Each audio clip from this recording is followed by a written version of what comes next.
இதுவரை தலைவிரித்தாடிய கமிஷன் எல்லா இடங்களிலும் ஒரு ஒரு வீடு ஒரு அறை கட்டுவதாக இருந்தாலும் ஒரு அரை ஏக்கர் பூமி வாங்குவதாக இருந்தாலும் சரி, அல்லது ஒரு கல்லூரி கல்வி நிறுவனம் அமைப்பதாக இருந்தாலும் சரி, எல்லா துறைகளிலும் கமிஷன் இருந்தது என்பதை சந்திக்கிறவர்களெல்லாம் சொல்லுகிறார்கள்.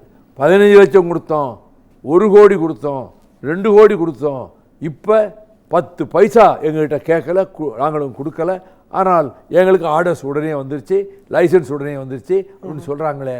இப்படி ஒரு கிளியர் கட் ஸ்க்ரூப்லெஸ்லி ஹானஸ்ட் நேர்மையான அரசை சகோதரர் மாண்புமிகு ஜோசப் விஜய் அவர்கள் நடத்துகிறப்ப முன்பிருந்ததை விட அதிக ஆதரவு மக்களிடம் இன்றைக்கு வளர்ந்திருக்கிறது சகோதரர் விஜய்க்கு.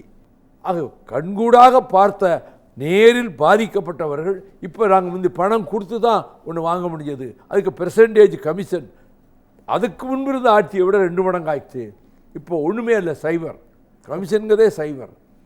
அப்போ corruption free, commission free, cutting free government, அதெல்லாம் இல்லாத ஒரு அரசை நடத்துறதை பற்றி பெருமைப்படத்தானே வேணும். கண்டிப்பாக. ஆமாம், அதனால் அவர் அதில் உறுதியாக நிற்பார்னு நான் நிச்சயமாக நம்புகிறேன்.